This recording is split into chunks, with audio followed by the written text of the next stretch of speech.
Possessing the severed heads of women.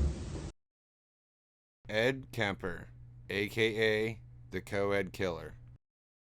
As always, I'm going to start this video out with a quick rundown of Kemper's childhood. Born in Burbank, California, Kemper was the middle child and only son to Edmund Emil Kemper II and Clarnell Elizabeth Kemper. Kemper was considered a very bright child. Although he suffered antisocial disorder, he kept to himself. One of his favorite games to play with his sister was called Gas Chamber. He would stand in his room while his sister would open the door and throw pretend pellets, and he would act like he was being gassed to death. Some of the more disturbing things Kemper also used to do was he would beat and kill animals. He stated one time that he actually dug a hole and buried a cat alive. After he presumed it was dead, he came back, unburied it, and then decapitated it and mounted the head on a stick. One of the last things I want to cover about Kemper's childhood is the fact that he was very large for his age. He had trouble in school with all the kids picking on him and calling him names. One of the people that picked on Ed for his size was his own mother. She used to belittle him and would actually make him sleep in the basement away from everybody else. And in 1957, he was devastated when his family split up and he had to stay with his mother in Montana. At the age of 13, Kemper couldn't take any more of the verbal and physical abuse from his mother and ran away to Los Angeles to be with his father. Kemper's happiness was short-lived when he found out that his father had remarried and had another son. He didn't like the fact that he had to share his father's attention with his half-brother and began to act out. And after only living there for a month, his father sent him back to Montana. Once Kemper got back home with his mother, he killed another family cat. He hid it in his closet, and after his mother found it, she freaked out and sent him to live with his grandparents. This is where he would commit his first murders. Once Kemper got back home with his mother, he killed another family cat. He hid it in his closet, and after his mother found it, she freaked out and sent him to live with his grandparents. This is where he would commit his first murders.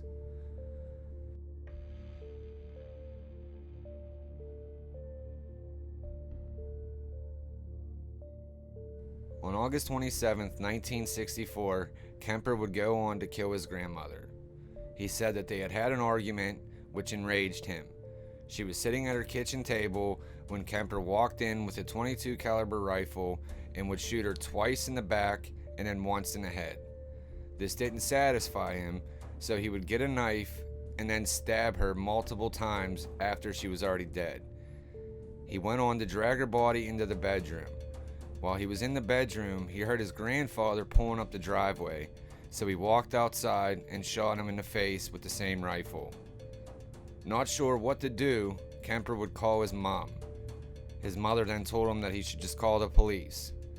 So Kemper would call the police, and then he was sitting there waiting for them when they arrived.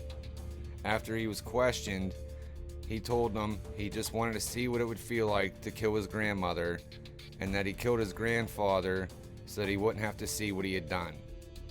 After being arrested for the murder of his grandparents, Kemper was interviewed by a Dr. Lundy. He would go on to say that Kemper was suffering from paranoid schizophrenia and was being psychotic before sentencing him to the criminally insane unit of the Atascadero State Hospital.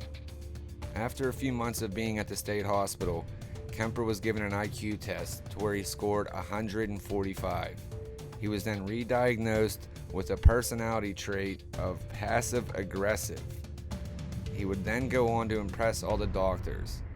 He impressed them so much that they would go on to train him to be able to give psychiatric tests to the new inmates.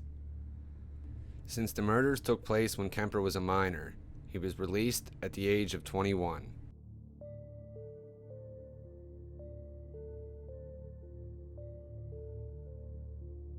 After Kemper was released, his record from being a minor was expunged, so he went on to try to be a state trooper, but he thinks that his size prevented him from being a cop. So he used to drink at a bar called the Jury Room, where he became friendly with a bunch of local cops. This will play into the story later. On May 7, 1972, Kemper commits his first murders. The victims are Mary Ann Pesky and Anita Marie Lucchesa. They were hitchhiking to Stanford University. Now, after they got in Kemper's car, he drove them to a secluded, wooded area. He put Lucchesa in the trunk and handcuffed Pesky. Now, a weird thing that Kemper says he did was when he was getting back in the car, he brushed against one of Pesky's breasts, and he said this really embarrassed him. Even though he planned on killing her, he apologized for doing so, and then he would go on to stab and strangle her to death. After he'd finished Pesky off, he got Lucchesa out of the trunk and did the same thing to her. Now, once both victims were dead, he put them both back in the trunk and went on to go home. On his way home, he was pulled over by the police for having a broken taillight. They let him off with a warning. Now, once he got home, he dismembered both women, severed their heads, and says he committed fellatio on the severed heads and raped both the bodies. He ended up ditching them into a wooded area. They found Pesky's head in the Prieta Mountains. The rest of the body parts were never found.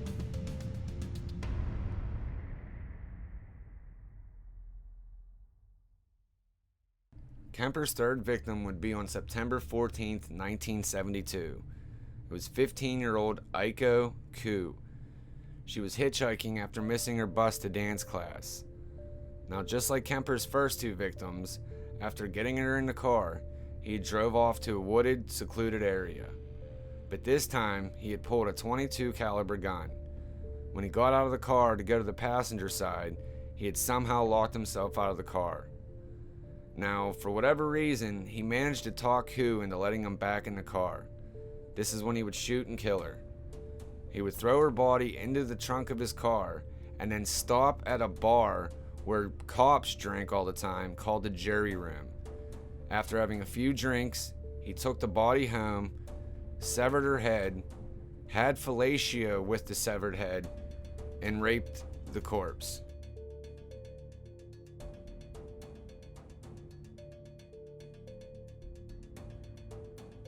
On January 7th, 1973, Kemper would kill his fourth victim. The victim was Cindy Shaw. At this time, Kemper was actually living at his mother's house. So after he did his normal drive him to a secluded area and kill him, he took the body back home and hid her in the closet till the following morning after his mother left for work. After she was gone, he took the body into the bathtub, severed her head, and did exactly what he did with the first few victims. I'm getting tired of actually saying fellatio, but he did the same exact thing as he did to the first three. This time, though, he ditched the body, but kept her head for several days, continuing to rape the head. After the police found Shaw's body, they went on to let people know that there may be a serial killer on the loose and informed all co-eds not to hitchhike or to get into strangers' cars.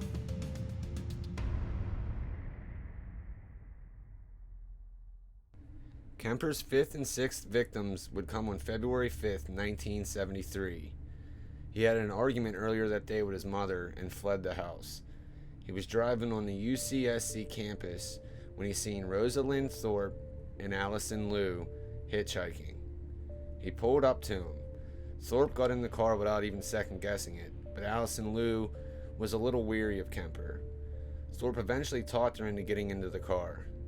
He drove him off to a secluded area of the campus and shot and killed both of them. Now, when he was leaving the campus, he came across a security guard. The guard let him through the gate only because he had UCSC stickers on his car. He did his normal deed before ditching the bodies at Eden Canyon.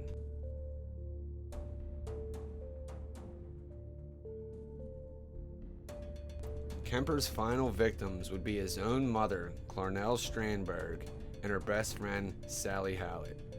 This happened on April 20th, 1973. Kemper had waited for his mother to come home from a party. They got into a small argument and she went off to bed. he went and got a claw hammer, went in while she was sleeping, and then beat her to death with it.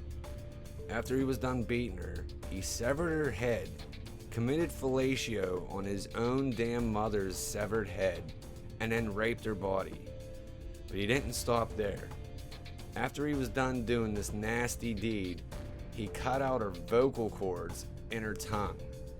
He said that it only seemed appropriate for all the years of bitching she had done.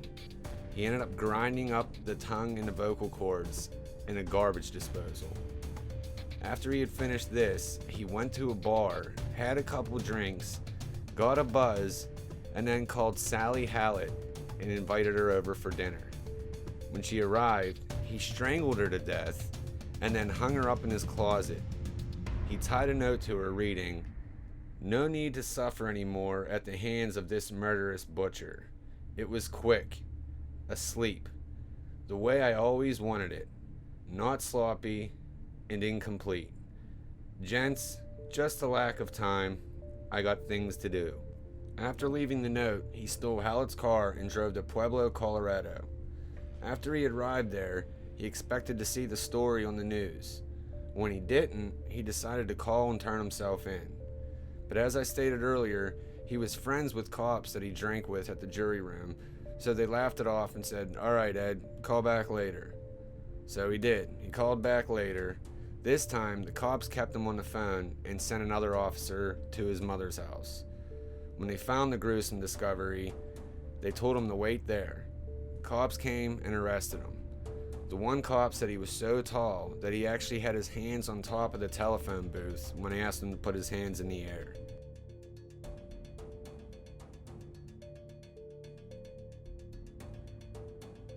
On November 8, 1973, Kemper was found guilty of 8 counts of first-degree murder. After the verdict was read back, he asked if he can be put to death by torture. Of course, the judge didn't grant this and sent him off to California Medical Facility, where he was put on the same ward as Charles Manson and Herbert Mullen. He was later put in charge of scheduling other inmates' psychiatric appointments, along with reading books to the blind inmates. He ends one interview saying he wishes he was in charge of actually giving the psychiatric examinations. Just be somewhere. It's scary going out there trying to bury somebody or dispose of body parts.